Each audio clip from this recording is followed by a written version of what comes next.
नमस्कार, मैं प्रियंका। अभी हमें नोएडा और गाजीपुर के बॉर्डर पर जैसा देखने को आ रहा है 110 दिन आज पूरे हो गए हैं इस आंदोलन को। कहीं ना कहीं ये भी देखा जा रहा है राकेश टिकैत जी मंच पे कुछ और बोलते हैं और जो महासभाएं होती है वहाँ कुछ और जाके बोलते हैं, वहीं मीडिया कर्मियों से बोलते हैं। ऐसा किसने कहा? आज हम इसी पे चर्चा करेंगे और जो भी चर्चा हमारी राकेश टिकैत जी से रिलेटेड ही चर्चा होगी। अभी हमारे साथ है जयदेव जी कि राकेश टिकैत जी ऐसा आखिर कहते क्यों है? आप बताइए सर। मंच पे राकेश टिकैत जी बंगाल गए, वहाँ उन्होंने एक ही बात कही है कि बीजेपी को वोट मत दो, ऐसा क्यों?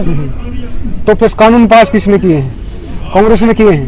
पहले तो आपसे एक बात, आपका जब आंदोलन शुरू हुआ था क्या कह के शुरू हुआ था? ये आंदोलन राजनीतिक नहीं है।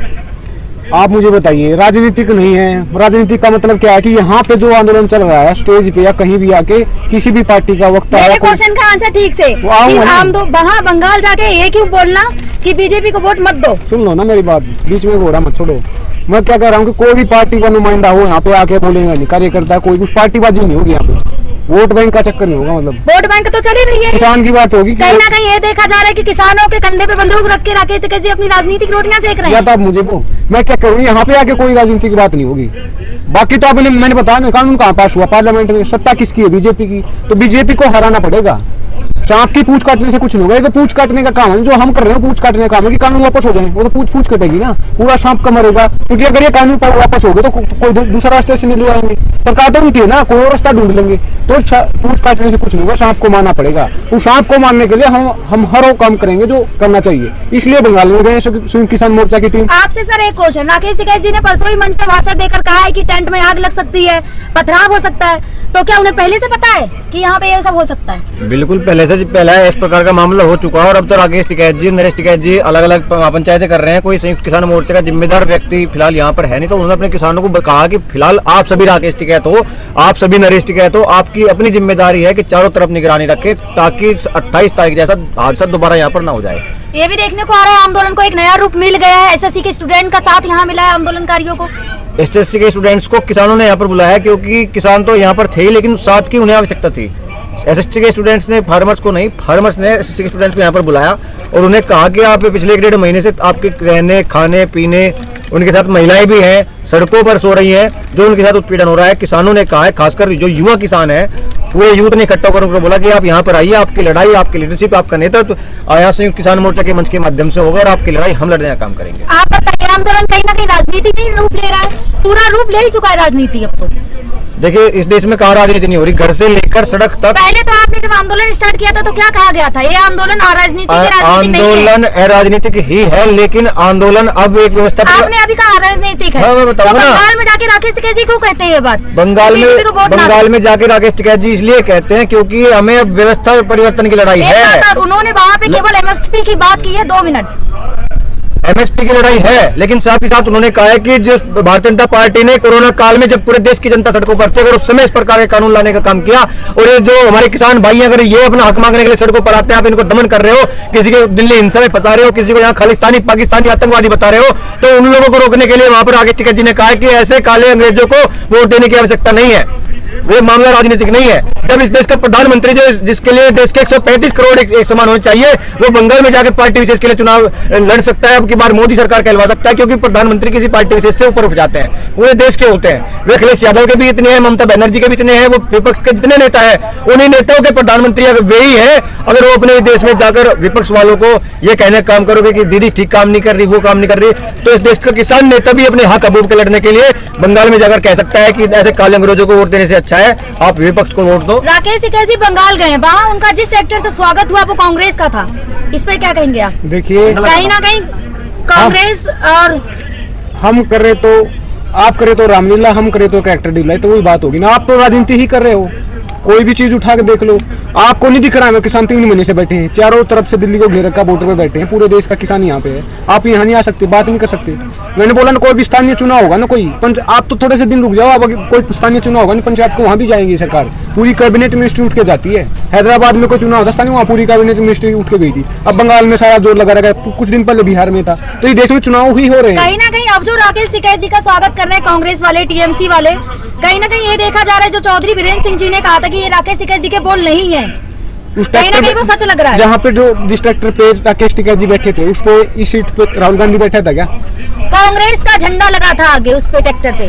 झंडा किसी का लगा है, उस चीज का पूरा नॉलेज नहीं है। लेकिन आप मुझे बताइए, बोल हम राजनीतिकरण होगा ना। टीएमसी वाले स्वागत कर रहे हैं उनका, किसका?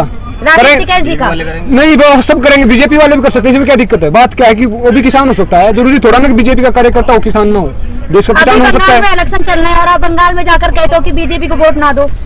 तो बोला ना मैंने, सांप को मारना पड़ेगा वोट, अगर उसको वोट दे दी। आप तो वही बात कर रहे हो, हमारे लिए गलत कर रहे हैं, फिर उसे फिर सेलिब्रेट करें। क्राइम को सेलिब्रेट किया जाता है क्या? उन्होंने क्राइम किया है, क्राइम को पनिशमेंट दी जाती है, उसको पनिशमेंट देंगे, हम हटाएंगे सत्ता से। जी आपकी एक लड़ाई अभी खत्म नहीं हुई है, एक लड़ाई न जाने कब तक चलेगी। हाँ। उसके बाद आपने स्टूडेंट का भी लड़ाई लड़ना शुरू कर दिया। देखिए, दो लड़ाई एक साथ। 1 महीने से बैठे हैं वहाँ SSCGD वाले।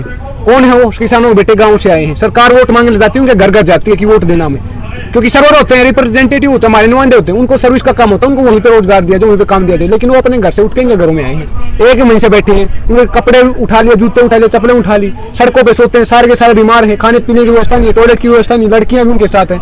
तो हम उनके स्पोर्ट में जाते थे, पिछले 2 हफ्ते से जा रहे थे, हम उनको वहां से लेके आए हैं कि आप भी किसान की औलाद हो, हम किसान की औलाद है। ये लड़के में लड़ाई लड़नी पड़ेगी किसान की और जवान की, क्योंकि जवान भी हो बेरोजगार घूम रहे हैं ना, तो हम किसान भी है, जवान भी हम ही है, तो हम मिलकर लड़ाई लड़ेंगे। इसलिए हम उनको यहाँ पे लेके आए हैं और अब इकट्ठा होकर लड़ाई लड़ेंगे हम, क्योंकि अलग अलग लड़ोगे तो फिर वही बात होगी, जैसे तोड़ने फाड़ने वाली बात होगी। पिछले साल मुसलमान लड़े थे, अकेले ने क्या हासिल कर लिया? कितना डिस्क्रेडिट किया था, आतंकवादी बोला था उस साल। पिछली बार तो डायरेक्टली बोल रहे थे, अब इनडायरेक्टली तो बोल रहे हैं, कम से कम खालिस्तानी आतंकवादी बोल रहे, डायरेक्टली तो नहीं बोल सकता। कोई एक नुमाइंदा बता दो, किसी ने बोला सीधा कि आतंकवादी है। आपको एक बात बताओगी, जो एसएससी के स्टूडेंट्स आए हैं वो पास तो है, लेकिन उनका मेरिट लिस्ट में नाम नहीं है। जितने भी यहाँ पे प्रोटेस्ट कर रहे हैं एसएससी के स्टूडेंट, मेरिट लिस्ट में नाम किसी स्टूडेंट का नहीं है। किसने बोला? 60,000 पद निकले थे 2018 में, उसमें से क्या किया? अगर आपको 54,000 पोस्ट लगाने हैं, वैकेंसी फिल करनी है, तो आप 60,000 क्यों निकाल रहे हो? उदाहरण के लिए आपने 5 पद निकाले, आपने बोला कि माइक पकड़ने वाले 2 चाहिए, अब बाद में बोले सारा प्रोसीजर हो रहा, खर्चा पानी हो गया हमारा, फाइनेंशियली भी ड्रेन होता है, मेंटली भी ड्रेन होता है। आदमी कहाँ से कहाँ पे पद देने के लिए जाता है, पढ़ना पड़ता है, पैसे भी लगते, सारी चीजें लगती हैं, टाइम भी लगता है। उसके बाद जब उसने पेपर क्लियर कर दिया, संतुष्ट था कि मुझे नौकरी मिल जाएगी, मेरी एज का लास्ट ईयर था, तो ये एक्सपायर हो जाए, उसके बाद एज हो जाएगा, तो उसने सोचा कि आखिरी मौका है, इस बार मैं जॉब को ले लूंगा। लेकिन जब सारे काम हो जाते हैं, मेडिकल भी हो जाता है, तब वो बोलते हैं कि आपको नौकरी नहीं मिलेगी। 60,000 जो पद निकाले, 54,000 लगा लिए, क्यों नहीं मिलेगी भाई? पहले क्यों नहीं बताया आपने? ये तो वही बात होगी, मैनिफेस्टो आता जब इलेक्शन से पहले सरकार जारी करती। लगता है कि ये डबल लड़ाई में आप लोग सफल हो पाएंगे? एक तो खुद की लड़ाई है, खुद का फिनिश नहीं हुआ, इसका कोई अंत नजर नहीं आ रहा, सफल हो पाएंगे? सफल किसी ने कहा था कि हार हो जाती है मान लिया जाता है, जीत होती है जब ठान लिया जाता है। ये किसान जवान और सब ठान के आए हैं, समझ रहे हो ना? लड़ाई मैं बोल रहा हूँ ना, अकेले अकेले लड़ोगे तो क्या? किसी ने कहा अभी तक एकता में बल होता है, इकट्ठा आने पड़ेगा ना। अकेले किसान की लड़ाई नहीं, अकेले जवान की लड़ाई नहीं है, अकेले महिला की लड़ाई नहीं है, सब तो मर रहे हैं। आदिवासियों से रिलेटेड कानून होता था, फॉरेस्ट राइट एक्ट 2006 में पास किया था UPA 1 में, उसको डाइल्यूट कर दिया है। उनके हक अधिकार होते थे, उनको टेम्पर किया उन्होंने, सरकार ने किया कोशिश, वहाँ पे कारखाने लगाए जाएंगे जंगल के अंदर, तो क्या होगा? उनको उन पे अटैक किया। RTI होता है, उसको अटैक किया। राइट टू एजुकेशन होता था, उसको देख लो आप कहाँ से कहाँ पहुंच गए। तो इस देश को खत्म किया जा रहा है। गांव, गरीब, किसान, मजदूर, पिछड़ा, दलित, आदिवासी, अल्पसंख्यक, महिला, सबकी लड़ाई है, किसान की लड़ाई नहीं है। तो इस देश को इकट्ठा होना पड़ेगा, तभी जीत होगी। अगर ऐसे ही आजादी के टाइम पे लड़ते 1-1, 2-2 तो जीत नहीं होती है। 1857 के अगर आप झांसी की रानी जो क्रांति हुई थी उसके टाइम पे 1857 में उसको पढ़ोगे तो आप छिटपुट लड़ाई थी वो, क्योंकि 4-5 राज्य महाराजे थे तो केवल वो लड़ रहे थे, पूरा देश इकट्ठा नहीं था। आधे से ज्यादा तो अंग्रेजों के साथ थे। तो वही तो था, डिवाइड एंड फूट डालो, राज करो, आपस में फूट डाल दी थी। तो आज हमें इकट्ठा होना पड़ेगा, क्योंकि देश गांधी जी के साथ आया, भगत सिंह के साथ आया, देश को आजादी मिली, समझ रहे हो? तो इकट्ठा होंगे तभी जीत होती है। तो हम इकट्ठा होने की कोशिश करें, संगठित हो रहे हैं, एकत्रित हो रहे हैं और मजबूती से हम इस सरकार को परास्त कर देंगे, उखाड़ के फेंक देंगे। आप बताइए, जैसा कि अभी सर ने कहा है कि सबको इकट्ठा डबल होना लड़ाई पड़ेगा। कैसे लड़ेंगे? देखो, हम आशावादी हैं और हम आशा पर विश्वास रखते हैं, हम होपलेस नहीं है, हम होपफुल हैं। और हम डबल लड़ाई इसलिए लड़ेंगे क्योंकि हमारा एक नारा हो रहा है, जिसका कोई नहीं उसके हम है और हमारा भगवान है। जिसे भी इस पूरे देश में कोई दिक्कत आ रही हो, इन देश के काले अंग्रेजों से, जिसे भी हुक्मरानों से पीड़ित है, वो फिलहाल हमारे पास आ जाए, मिलकर लड़ाई लड़ेंगे, मजबूत लड़ेंगे। और रही एसएससी के छात्रों की बात, तो आप लोग एक बात बताइए, यहाँ पर आ गए तो लोगों की निगाहों में आ गए।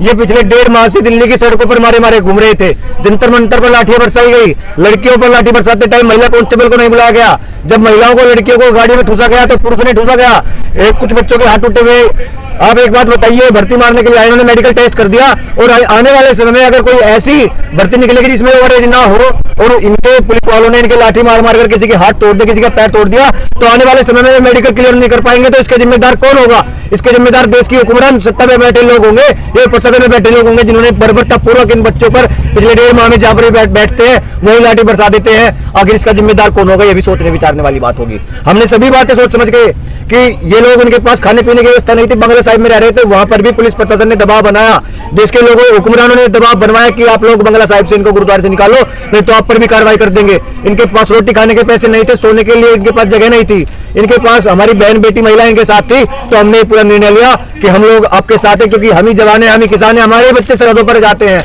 इनमें से जैसे STGD के जितने बच्चे हैं, ये किसी पूंजीपति का बेटा नहीं है, किसी नेता मंत्री सांसद विधायक का बेटा नहीं है, ये गरीब किसान मजदूर का बेटा है। इसलिए यही सोचकर इन्हें यहाँ पर बुलाया गया है, क्योंकि जब पेट में अन्न होगा तभी लड़ाई लड़ी जा सकती है, और पेट में अन्न डालने वाला किसान होता है। तो जवान और किसान एक साथ आ चुके हैं। अब देश के हुक्मरानों को बताकर रहेंगे कि इसी जवान और इसी किसान के दम पर आप लोगों ने 2014 में और 19 में सरकार बनाई थी। आने वाले समय में जब आप लोग इनसे मीठे मीठे प्रलोभन देकर वोट मांगने जाओगे, तो यही नौजवान आपसे पूछेगा, आपके कुर्ते पकड़कर, कि साहब जब हम दिल्ली की सड़कों पर आपकी पुलिस के द्वारा पीटे जा रहे थे, किसान पूछेगा कि जब साहब हम अपने हकों के लिए दिल्ली आना चाहते थे, तब आपके संसद के द्वार हमारे लिए बंद थे, अब आप हमारे पास क्यों आ रहे हो? क्या मीठे प्रलोभन बना के दे रहे हो? ये भविष्य की लड़ाई है, ये परिवर्तन की लड़ाई है। तो अभी देखा हमने किसान लोगों से बात की, उन्होंने क्या कहा इस आंदोलन से रिलेटेड, और जो राकेश टिकैत जी की महापंचायत बंगाल में हुई है उससे रिलेटेड क्या कहना है?